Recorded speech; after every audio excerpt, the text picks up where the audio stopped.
Vamos ver o que diz o Santo Livro em Apocalipse 21, verso 1. João é quem está tendo as visões aqui. Vi novo céu e nova terra, pois o primeiro céu e a primeira terra passaram, e o mar já não existe. Vi também a cidade santa, a Nova Jerusalém, que descia do céu, da parte de Deus, ataviada como noiva adornada para o seu esposo. Então ouvi grande voz vinda do trono, dizendo: Eis o tabernáculo de Deus com os homens. Deus habitará com eles. Eles serão povos de Deus, e Deus mesmo estará com eles. E lhes enxugará dos olhos toda lágrima. A morte já não existirá. Não haverá luto, nem pranto, nem dor, porque as primeiras coisas passaram. E aquele que está sentado no trono diz: Eis que faço novas todas as coisas. E acrescentou: Escreve, porque essas palavras são fiéis e verdadeiras. Disse-me ainda: Tudo está feito. Eu sou o Alfa e o Ômega, o princípio e o fim. A quem tem sede, darei de graça da fonte da água da vida. O vencedor herdará todas essas coisas, e eu lhe serei Deus, e ele me será filho.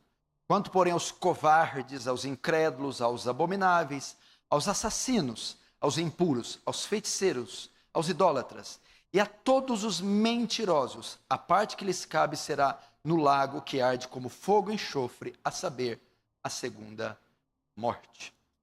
Deixa aberto aí, fecha apenas os olhos, vamos orar mais uma vez.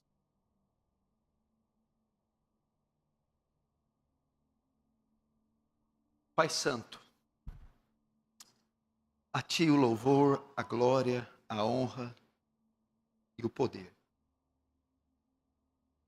Voltamos a Ti o rosto e dirigimos a Ti as palavras, suplicando por Sua misericórdia, que nos visite, Senhor.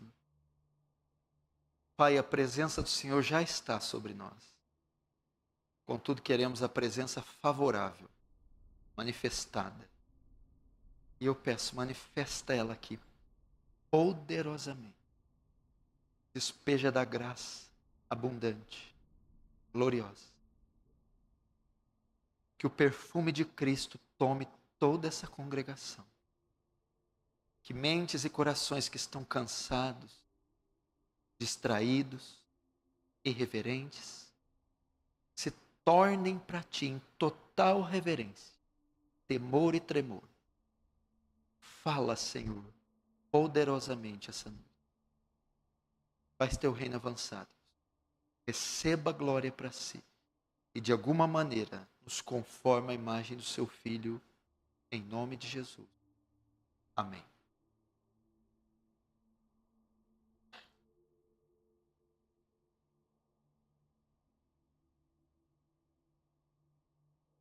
Presta atenção aqui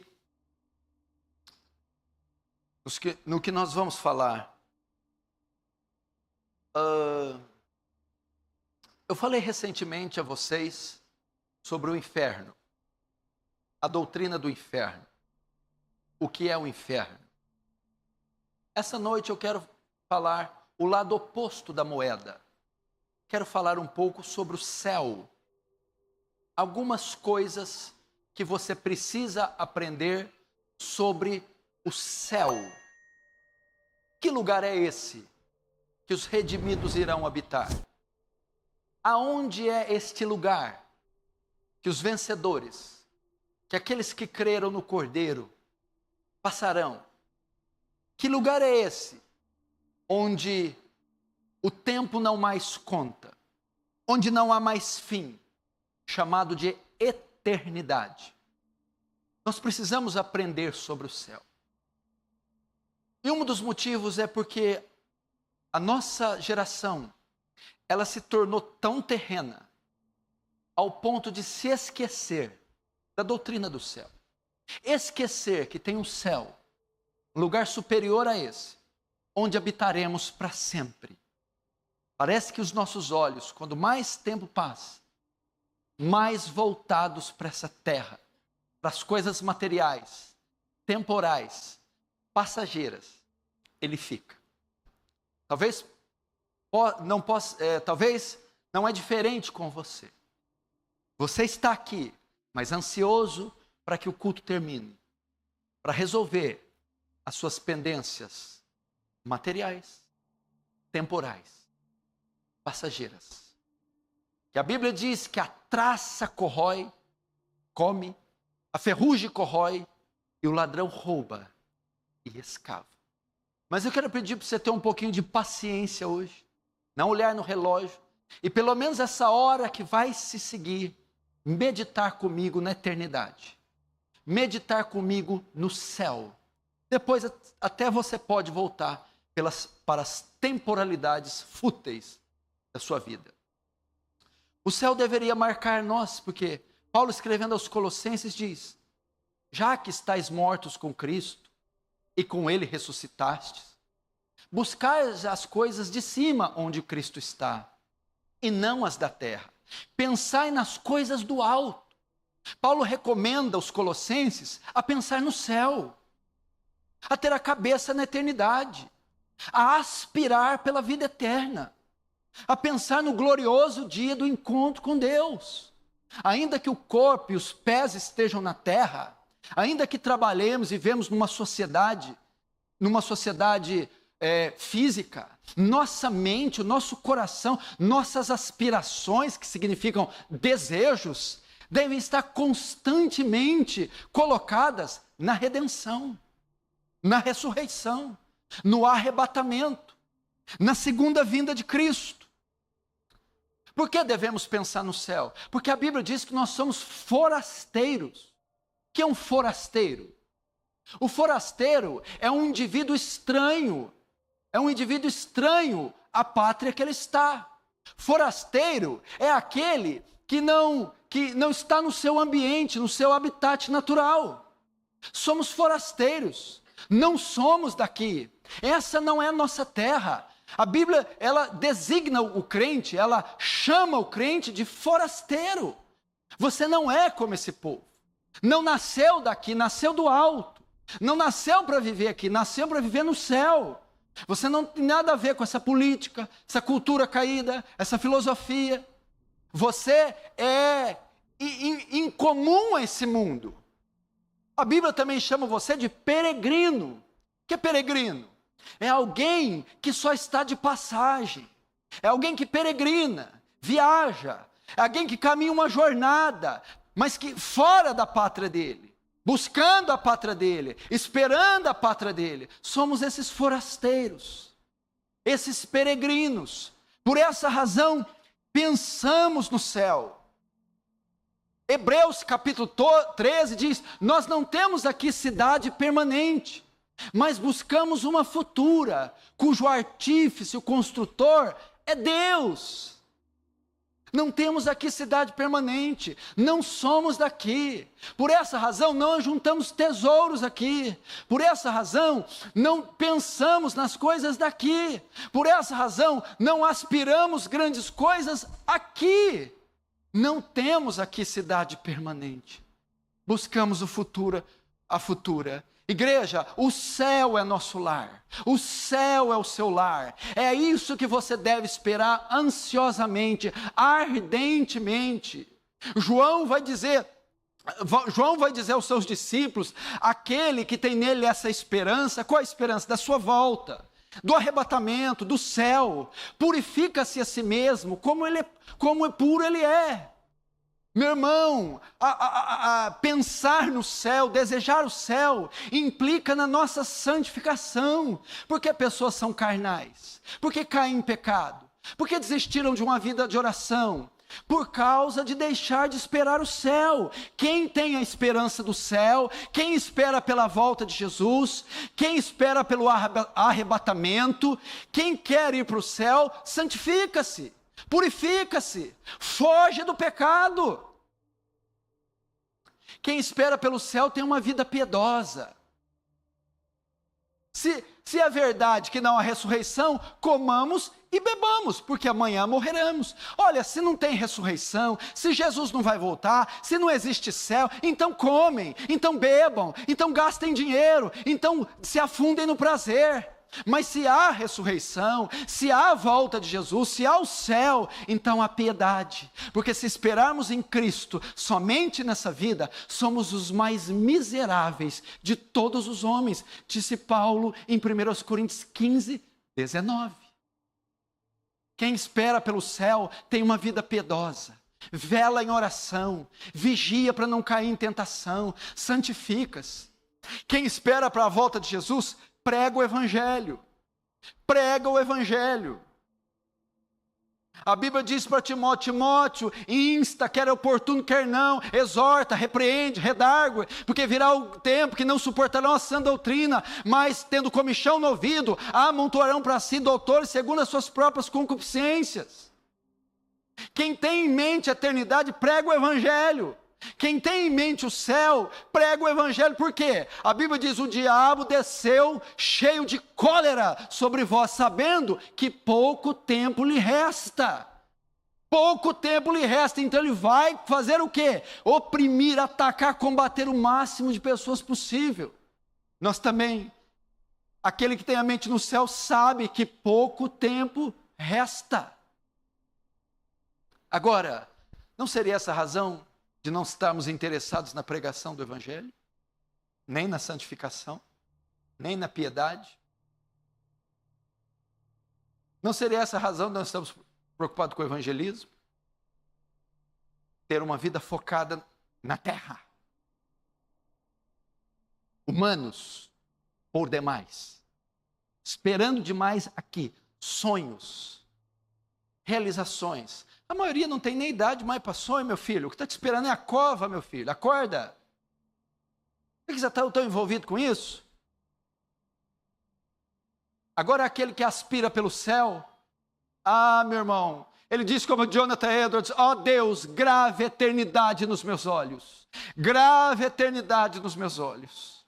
E eu quero hoje, com essa palavra, resgatar a igreja de Cristo, o desejo glorioso de ir para o céu, esperar o céu, a eternidade, não esperar aumento de salário, reforma fiscal, política ou agrário, econômica, não esperar dias melhores nessa terra, não esperar financiamentos e presentes e despojos humanos, mas esperar a bendita aparição do Senhor nos ares, onde Ele redimirá um povo para si zeloso de boas obras, e com Ele estará para sempre nos céus.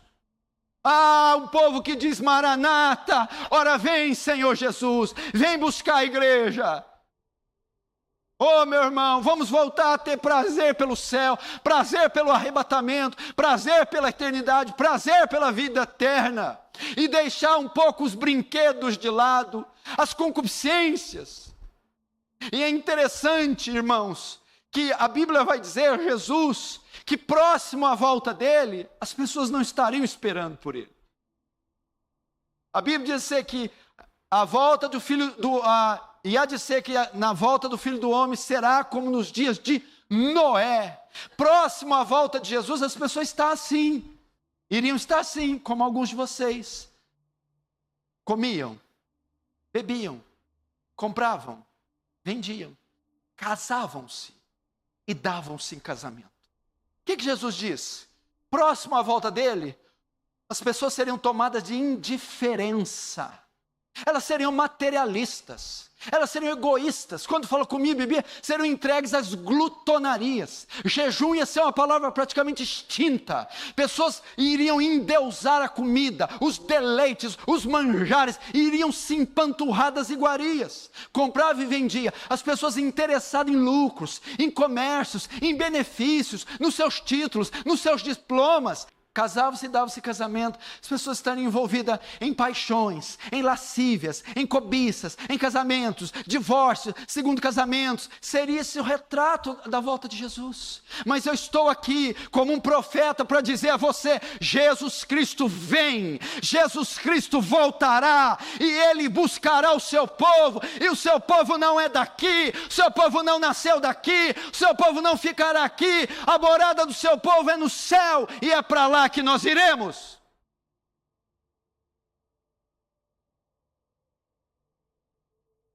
Se você não deseja, vou dizer algo para você: se você não deseja o céu, é porque você não pertence a Ele ainda. Se você não deseja o céu, é porque você é da terra. E nela você vai ficar. Aquele que deseja do céu, aquele que deseja o céu, do céu é, e para o céu irá.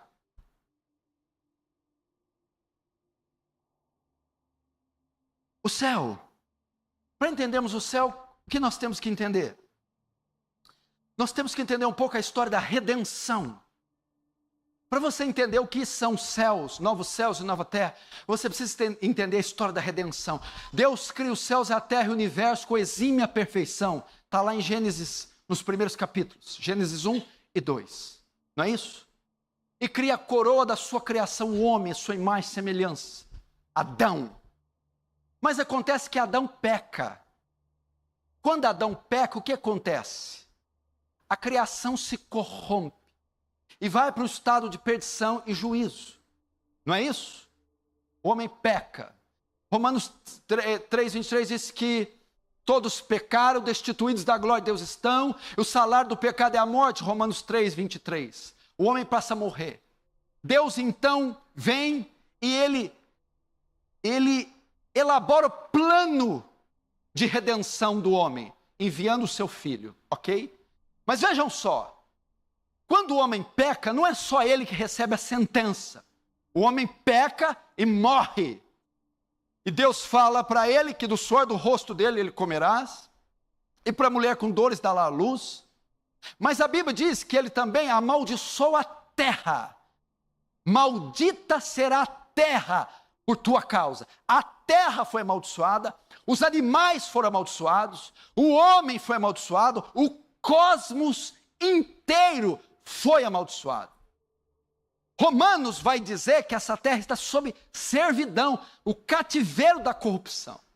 Logo, a redenção, quando Cristo vem redimir o homem na cruz, não é só o homem que ele vem redimir. Ele vem redimir o cosmos, ele vem redimir a criação, ele vem redimir o céu, ele vem redimir a terra.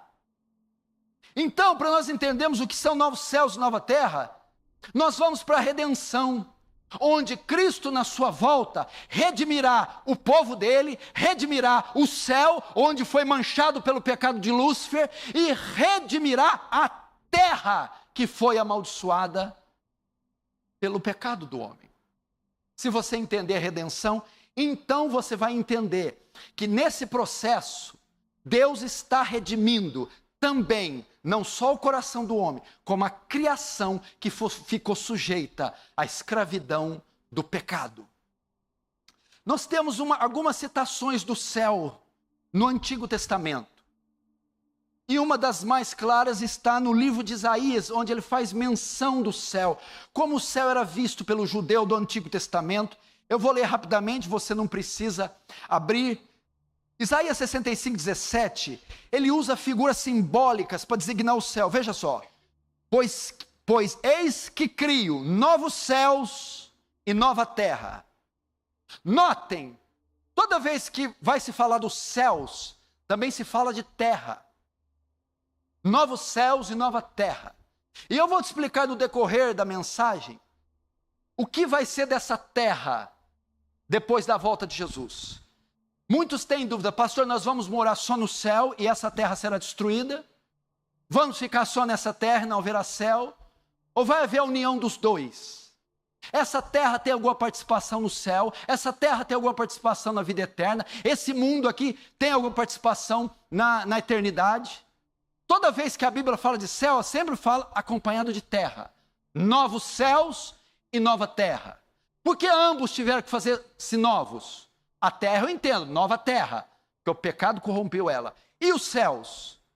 Os céus aqui não está falando do céu atmosférico. Está falando dos céus onde habitavam os anjos. Porque eles também têm que serem feitos novos. Porque houve o pecado lá também. A rebelião do querubim ungido, Satanás.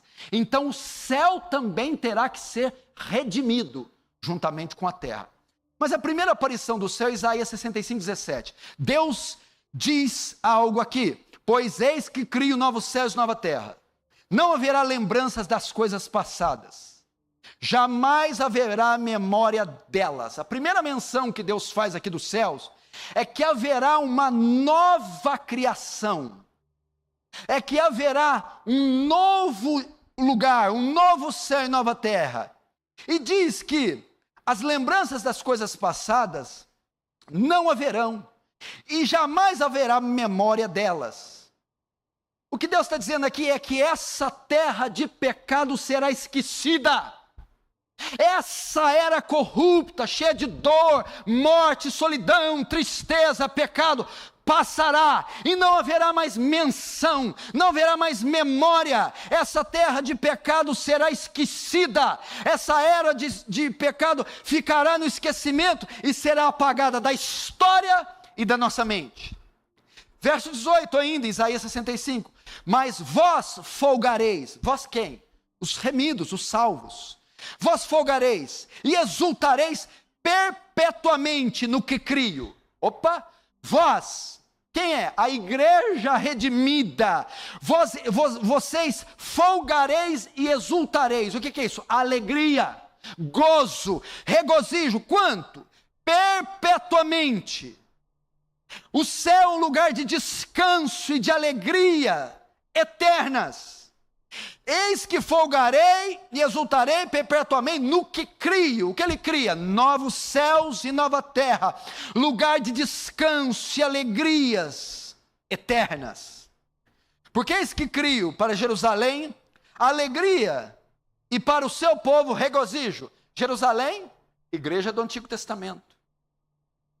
Fala da igreja do Novo Testamento, quando apontada para o Novo Testamento. Verso 20, não haverá mais nela criança para viver poucos dias, nem velho que não cumpra os seus, porque morrer aos 100 anos é morrer ainda jovem. Verso 25, o lobo e o cordeiro pastarão juntos, e o leão comerá palha como o boi, pó será a comida da serpente. O que ele está querendo dizer aqui? Muitas pessoas pegam esse texto para dizer do milênio literal aqui na terra, as Testemunhas de Jeová usam esse texto. O que significa o leão comer capim, a serpente comer pó, o lobo e o cordeiro estarem juntos? São figuras poéticas usadas pelo escritor do Antigo Testamento para o povo de Israel. Para designar o quê? Um lugar onde não há contenda, não há ferocidade, não haverá voracidade, ataque, violência, morte, sofrimento, dor. Aqui fala de harmonia, aqui fala de beleza, fala de um jardim, fala de comunhão, fala de união. Essa é a ideia. A exegese do 25 é a continuidade, ó. Não se fará mal nem dano algum em todo o meu santo monte. O santo monte? O céu, diz o Senhor. Por isso que o lobo e o cordeiro pastarão junto, o leão comerá palha como boi, e o pó será a comida da serpente. Para significar, no céu não se fará mal nem dano algum. Não se fará mal nem dano algum no meu monte santo, o céu, diz o Senhor. Figura simbólica para designar o céu. No texto que ele abre dizendo, pois eis que crio novos céus e nova terra. Essa era a ideia, sempre o céu, sempre a terra associado ao céu. Lugar de paz e justiça, onde não haverá maldade, nem morte, harmonia. No Novo Testamento, Cristo também, de tantas passagens, fala a respeito do céu. Eu quero colocar de uma maneira que você entenda. Mateus 25, 31, ele está falando do juízo final. E aqui ele vai mencionar o céu. Quando vier o Filho do Homem na sua majestade, todos os anjos com ele, então se assentará no trono da sua glória. Onde é o trono da sua glória? Nos céus. E todas as nações serão reunidas em sua presença, e ele separará um dos outros, juízo final. Como o pastor separa dos cabritos as ovelhas, e porá as ovelhas à sua direita, mas os cabritos à esquerda. Então dirá o rei aos que estiverem à direita, vinde benditos do meu Pai, entrai na posse do reino que vos está preparado desde a fundação do mundo. A Bíblia menciona que Cristo faz alusão ao juízo final, onde ele julgará as nações e colocará os bodes à sua esquerda e as ovelhas à sua direita. Fala do trono do julgamento, onde ele, o justo juiz, julgará. E quando ele separar e condenar os bodes, Ele pegará as ovelhas e dirá para ela: entrai na posse do reino. O que ele está querendo dizer aqui? Entrai nos céus. Ele faz uma menção da vida eterna, que os justos, as ovelhas redimidas, entrarão de fato na plenitude do reino. O reino começou com a vinda dele, mas o reino só terá plenitude quando os redimidos por lá entrarem. O mesmo reino que Isaías está citando, novos céus e nova terra. Agora Paulo vai explicar por que a terra, esse planeta, está inserido na eternidade. Por que ela vai fazer parte da eternidade? Vamos ver se a terra vai fazer parte ou a gente só vai para o céu ficar dormindo em nuvem. Romanos 8:18 fala uma coisa, presta atenção enquanto eu citar, você vai entender. Porque para mim tenho por certo que os sofrimentos do tempo presente não podem ser comparados com a glória que em nós há de ser revelada. Então não reclama do sofrimento presente, não. Está sofrendo? Está sofrendo muito? Muito. Paulo está falando, esse sofrimento não se compara com o gozo e com a alegria que você vai receber nos céus. Verso 19. A ardente expectativa da criação aguarda a revelação dos filhos de Deus. Pois a criação está sujeita à vaidade, não voluntariamente, mas por causa daquele que a sujeitou. Na esperança de que a própria criação, está falando do universo, água, peixes, animais, céu, estrela.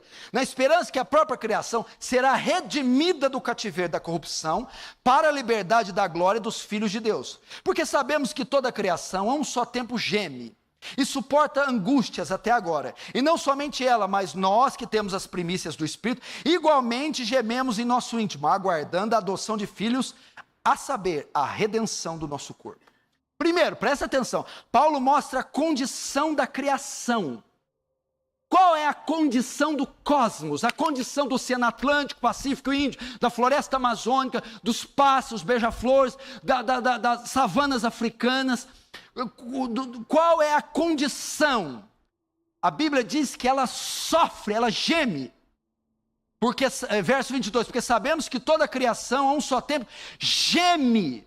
O que é geme? Ela sofre. A criação sofre. O universo sofre. Você pode ver isso nas pragas naturais. Uma hora muito calor, uma hora muito frio, enchentes, terremoto. É a terra gemendo, é a terra sofrendo, descontrolada e desgovernada.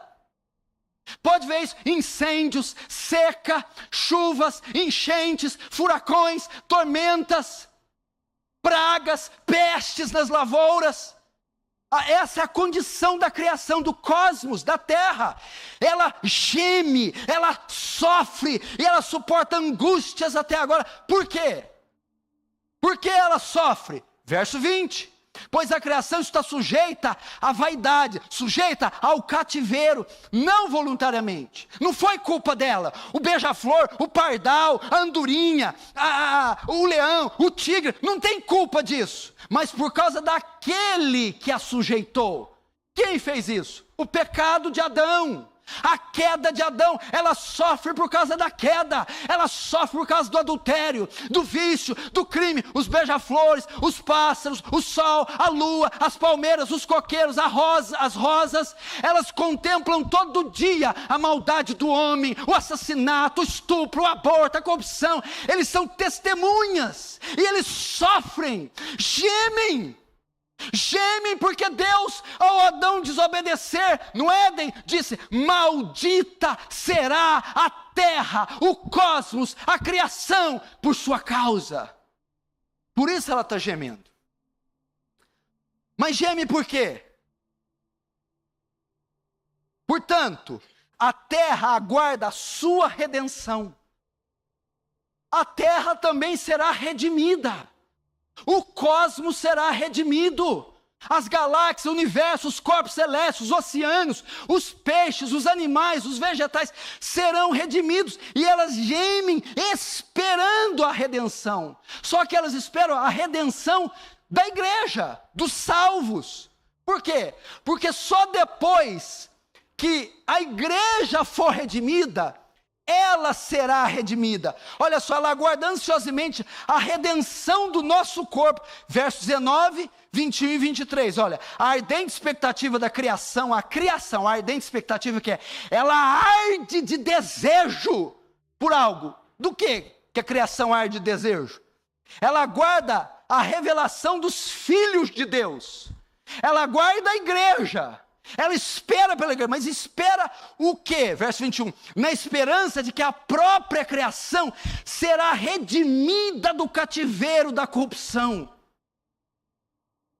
Ela espera que ficará livre da maldição lá do Éden. Mas como ela vai ficar livre? Verso 23.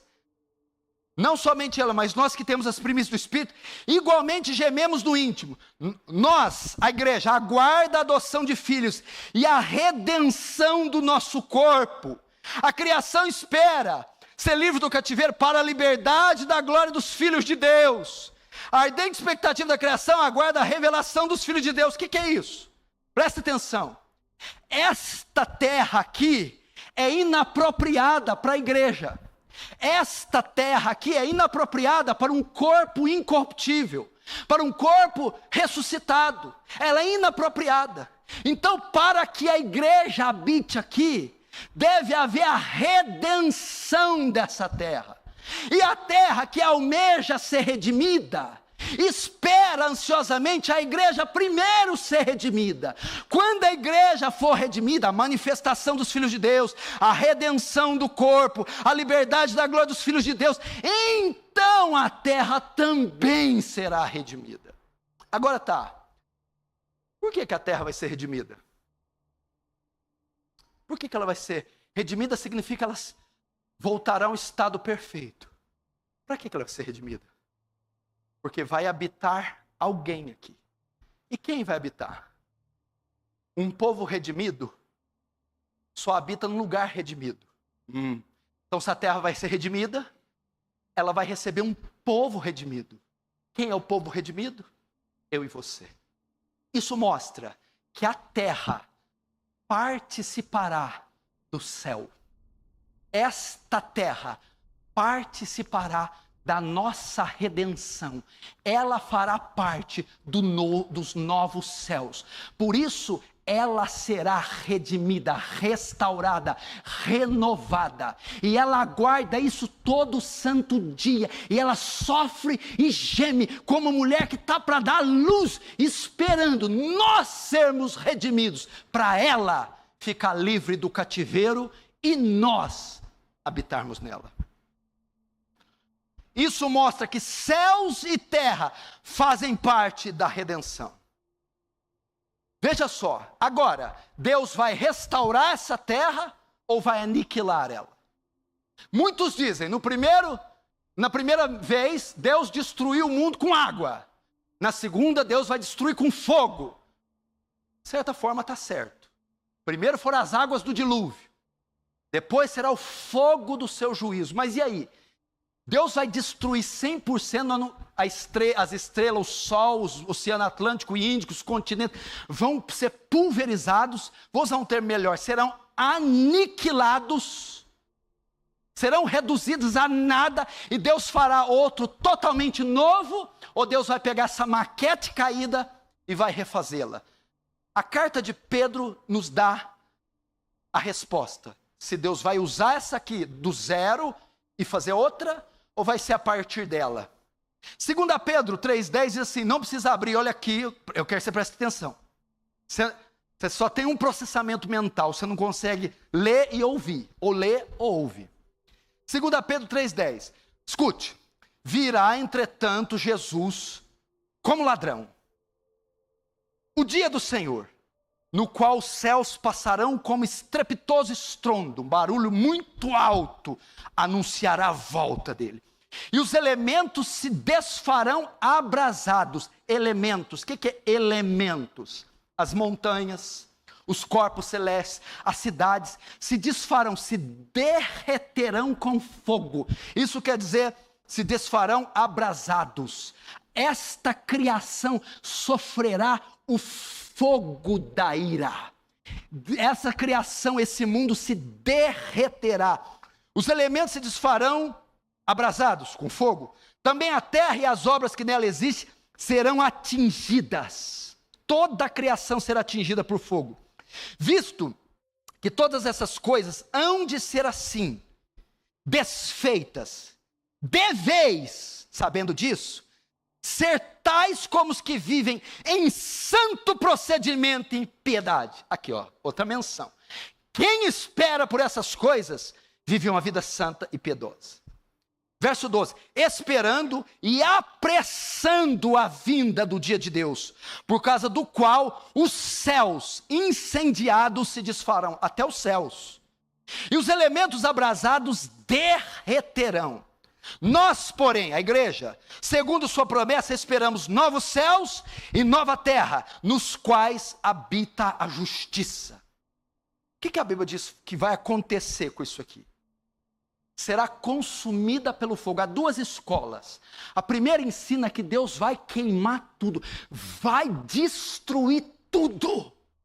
Vai destruir o K2, o Monte Everest, a cidade de Nova York, a cidade de Paris, vai queimar os céus, os corpos celestes todos se desfarão, tornarão cinza, se queimarão, se destruirão. A segunda escola, e é a que eu creio, é a que eu vou ensinar a vocês, diz que não. Deus não vai destruir tudo e deixar sem nada, não vai aniquilar. Do termo nihil, nada. Anihilar, reduzir a nada. Essa é a primeira escola. E depois cria tudo novo, novo céu e nova terra. Não. O que Deus vai fazer é o quê? O fogo é usado para quê? De fato, esse mundo vai torrar. Vai ser despejada a ira e sai da frente. Mas o fogo, muitas vezes, ele é usado para quê no ouro? Para quê na prata? Para quê no metal? Purificação. Deus vai expurgar o pecado, a maldade, vai purificar, vai deixar só o esqueleto desse mundo. E depois dele purificar, ele recria a partir do purificado. Vou te dar a ideia, esse é o argumento. Quando ele mandou o dilúvio destruiu a terra? O que o dilúvio fez? Deus purificou o pecado com água. Ele purificou, ele varreu a iniquidade, toda a raça humana, tudo foi extinto e Deus recriou a partir do dilúvio. Agora, o elemento de purificação não vai ser mais a água, vai ser o fogo, onde ele vai purificar, queimar, destruir toda a semente do pecado, da iniquidade. Então, ele fará a partir daí. Isso aponta para quê? Novamente, a participação da terra. Se ele vai redimir, segundo Paulo, se Isaías diz novo céu e nova terra, cita terra. E se aqui em 1 Pedro diz que estes elementos serão queimados, purificação, significa que a terra está nos planos de Deus com o céu. Agora, vamos ver isso com mais clareza em Apocalipse 21. Abram lá. Apocalipse 21. Nós vamos entender melhor como será o céu, como isso se dá na sua plenitude. Vamos ver o texto que eu acabei de abrir. Apocalipse 21. Olha aqui para mim. Se você notar, o 21 dá início ao novo céus e nova terra, a nova Jerusalém. Um capítulo anterior, os versículos anteriores, acontece o juízo final, o julgamento final. Aqui no capítulo 21, todos os pecadores já estão condenados, todos os demônios, Satanás, a besta, o falso profeta, foram julgados e foram lançados no lago de fogo. Já ocorreu o julgamento de todos os pecadores, pecadores de todos os tempos, todos os demônios, Satanás e a besta. Foi toda lançada no lago de fogo. O antigo universo foi todo queimado, foi todo destruído, foi todo purificado com fogo. O universo, aqui no Apocalipse 21, foi livre do mal e dos causadores do mal. Aqui em Apocalipse 21, o universo, o cosmos, foi liberto do mal, o pecado, e de todos os causadores do mal. Eles estão todos julgados, todos condenados, todos lançados no inferno. O capítulo 21 agora dá início à nova criação. O novo cosmos, o novo tempo se inicia. Vamos ver o verso 1. Vi novo céu e nova terra, pois o primeiro céu e a primeira terra passaram, e o mar já não existe. Vi, o que quer dizer vi? Quem está escrevendo a carta aqui é o apóstolo João. Aqui é o ano 90. Ele é o único apóstolo dos 12, mais Paulo vivos. E esta carta, que é o Apocalipse, ele escreve por visões que ele tem. Você imagina tudo isso aqui, João viu. Ele contemplou, ele viu e ele começou a escrever. No capítulo 21, Deus dá para ele uma visão do céu, da eternidade, como seria. Então ele começa, eu, João, vi novo céu e nova terra. O que é a ideia aqui, novo céu e nova terra? Pois o primeiro céu e a primeira terra passaram. Como eu sei que aqui é novo, não a partir do nada, mas a partir de algo recriado. A palavra novo aqui não é neos, de onde vem neo. Neo é novo. A palavra para novo aqui é kainos, que significa novo em qualidade. É o mesmo, porém redimido. É o mesmo, porém restaurado. Novos céus, o mesmo céu, mas agora restaurado da mancha que Lúcifer deixou. Nova terra, mas agora restaurada, redimida do pecado e da queda de Adão. Então ele vê céus e terra participam da redenção e da nossa morada. Então João vê novo céu e nova terra, pois o primeiro céu e a primeira terra passaram. Então está dizendo, o novo céu e a nova terra é novo em qualidade, um universo completamente diferente, coisas jamais vistas, sem sol, luas, estrelas, coisas grandiosíssimas, elevadíssimas, um universo jamais visto. Novo, redimido, restaurado. Irmãos, vocês vão para um lugar completamente novo, redimido, reformado, transformado, restaurado. Coisas que os olhos de vocês não experimentaram, coisas que vocês jamais pensaram em ver, coisas insondáveis, inescrutáveis, inefáveis. É para lá que vocês vão. E a Bíblia diz, e o primeiro céu e a primeira terra passaram. A antiga ordem da criação passou. O antigo governo passou. O antigo cosmos passou. A antiga natureza passou. Os antigos céus e terra passaram. Essa ordem caída, manchada, limitada no espaço e no tempo, cheia de dores e aflições, esse período que vivemos, passaram. Irmão, passará esse dia, passará essa onda de corrupção, onda de chacina, onda de dor, onda de tristeza, onda de violência, passarão esses tormentos, esses abalos sísmicos, hão de passar, eles passarão. E ele vai dizer mais, e o mar já não existe. A ideia dele é o que aqui? O mar já não existe. Esse é um texto difícil, mas a ideia para nos trazer assim, nas novas configurações do céu, não haverá necessidade de mar. É uma interpretação. A outra é que mar significa multidão, a besta que saiu do mar, mar significa sofrimento, maldade. Não haverá esse mar de iniquidade, esse mar de maldade, esse mar de sofrimento. Mas a ideia maior aqui é quando ele vai dizer, e o mar já não existe, é que a redenção não alcança apenas a igreja, a redenção alcança o universo inteiro. Quando ele vai citar na Nova Jerusalém a presença de mar, ou a ausência de mar, envolver o mar, ele está querendo dizer a redenção, ela foi ao mais extremo da criação. A redenção não alcançou só a igreja, mas todo o cosmos, todo o universo será redimido. Verso 2, um versículo muito elegante. Vi também a cidade santa, a Nova Jerusalém, que descia do céu da parte de Deus, ataviada como noiva, adornada para o seu esposo. João vê a cidade santa, Nova Jerusalém, que descia do céu.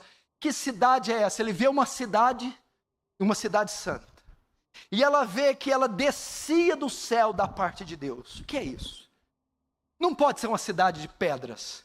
Não pode ser uma construção que ele vê.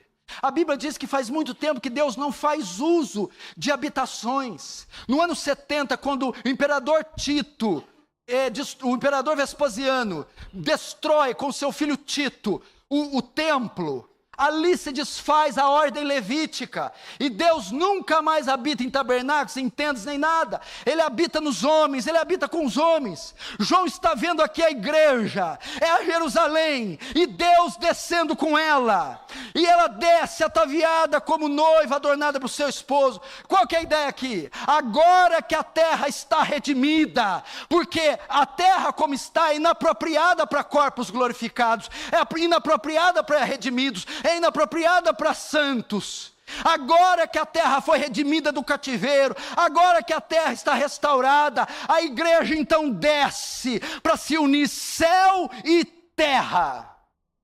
Para se unir céu e terra em um só lugar. Deus aqui torna os dois em um só lugar. Terra e céu se unem. A igreja redimida desce para unir para sempre com Cristo em um só lugar. E a união de céus e terra. Por que usa o termo aqui? Descia da parte de Deus, ataviado como noiva adornado para o seu esposo. Agora que a redenção da terra, a redenção da igreja se concretizou, o que acontece? Ele desce para acontecer o casamento, a união agora que nunca mais vai se desfazer. Cristo e a sua igreja se unem quando ela desce até a terra, e se unem também céu e terra. Antes tínhamos só céu, onde carne e sangue não herdam. 1 Coríntios 15, carne e sangue não pode herdar a corrupção, não pode herdar a incorrupção. E terra só se habitava a matéria. Agora não, agora é um lugar que ambos podem estar. Os corpos redimidos, céus e terra formam um único lugar. Verso 3. E ouvi uma grande voz vinda do trono dizendo: eis o tabernáculo de Deus com os homens. Deus habitará com eles, eles serão povos de Deus, e Deus mesmo estará com eles. Notem, João continua tendo a visão. Agora na visão, acontece um aspecto diferente na visão. João ouve uma voz. O verso 3 diz: ouvi uma grande voz. João não caracteriza quem é. Ele só dá as características do lugar. Então você sabe quem é. João então para agora e no meio da visão ele ouve um som, ele ouve uma grande voz, e a voz vem do trono, é a voz de Deus, e Deus fala algo: eis o tabernáculo de Deus com os homens, Deus habitará com eles, eles serão povos de Deus, e Deus mesmo estará com eles. Na visão, João ouve a voz, e ela começa dizendo: Deus é quem diz, eis o tabernáculo de Deus com homens. Com os homens. O que é a palavra tabernáculo? A palavra tabernáculo quer dizer tenda, ou lugar de moradia, casa de Deus. Então, João está dizendo que ouviu Deus falar: eis o tabernáculo, eis a casa de Deus, eis a tenda de Deus, eis a morada de Deus. Tá, tudo bem, é os céus. A união dos céus e a terra é contemplada agora como uma casa de Deus, a tenda, a habitação. Mas João prossegue: Deus vai prosseguindo na revelação dizendo: eis o tabernáculo de Deus com os homens, e com os homens Deus habitará com eles. O que ele está querendo dizer aqui? Escute, preste atenção. Quando a figura de Deus, aqui a linguagem é uma figura comum aos crentes do Novo Testamento, bem como os judeus. Tabernáculo era o lugar, a tenda no Antigo Testamento, onde Deus habitava junto com os filhos de Israel. Templo é o lugar onde Salomão, através de Davi, construiu para a habitação de Deus. Deus habitava entre o povo, ok? Mas nunca houve um dia que o povo habitou debaixo do mesmo teto que Deus. Ninguém morava dentro do tabernáculo. Ninguém entrava no Santo dos Santos e ali ficava. Ninguém entrava no templo e ficava no Santo dos Santos. Agora Deus está dizendo assim: eis o tabernáculo que estará não só Deus, como também os homens. Deus está dizendo: agora vocês morarão debaixo do mesmo teto, vocês morarão na mesma tenda, vocês não só no átrio, no pátio, no átrio, no santo lugar, vocês estarão no santo dos santos comigo. Essa é a ideia. Deus mesmo estará com eles. Aí o final do texto, olha só: eis o tabernáculo de Deus com os homens, Deus habitará com eles, eles serão povos de Deus, e Deus mesmo estará com eles. A ideia de João aqui é Emanuel, Deus presente, Deus conosco, Deus habitando conosco, Deus morando conosco, nós morando com Deus. Isso que você está vendo, o que eu vou resumir aqui na linguagem popular. O que Deus está falando para João? João, isso que você está vendo é a casa de Deus, e junto com o meu povo morarei para sempre. Morarei para sempre. Isso é o céu, irmãos. Morar com Deus, na casa de Deus, próximo a Deus, para sempre com Deus. Verso 4. Agora vamos ver o que não vai existir no céu. Vimos aqui como vai ser o céu, quem vai estar no céu. Agora vamos ver o que não vai existir no céu. Verso 4. Eles enxugará dos olhos toda lágrima, e a morte já não existirá, não haverá luto, não haverá pranto, não haverá dor, que as primeiras coisas passaram. Então o que não haverá? Não haverá lágrima, não haverá morte, não haverá luto, não haverá pranto, não haverá dor, não haverá nada disso aqui. Primeiro, o céu. Não haverá lágrimas. Esse lugar para onde eu e você está indo, esse lugar para onde eu e você estamos chegando, onde eu e você habitaremos, não existirá lágrimas. Qual que é a ideia aqui? Lágrimas. O que nos leva a chorar? Lágrimas fala de choro. O que nos leva a chorar? Tristeza, dor, decepção, doenças, defeitos, desespero, defeitos congênitos, anomalias, crises, tormentos. A ideia aqui é que lá não haverá necessidade de choro, não haverá motivos para chorar. O que nos leva a chorar são essas coisas: a ausência total da tristeza, a ausência total das tragédias. Por que não haverá lágrimas? Porque não haverá motivos para elas, circunstâncias para elas, nada que cause elas. O que causa as lágrimas? Dor, tristeza, crises, defeitos. Não haverá isso lá, não haverá as causas. Então ninguém chorará, não derramaremos uma gota sequer de lágrimas, porque não haverá as causas, a ausência do mal, a ausência da dor, a ausência da tristeza, a ausência das coisas que nos levam às lágrimas. Que mais? Não haverá morte, e a morte já não existirá. Quando Pedro pregou o primeiro sermão em Atos 2, acabou de pregar, o povo ficou assim: que faremos? E agora? Para os crentes, Maranata. Ora vem, Senhor Jesus. Para os crentes, Maranata. Ora vem, Senhor Jesus. Para os não crentes, para aqueles que estão na lista de Apocalipse 28, os duvidosos e confusos, arrependei-vos e creis. Quem quiser, viva. É para esse lugar que nós vamos. É para esse lugar que eu espero.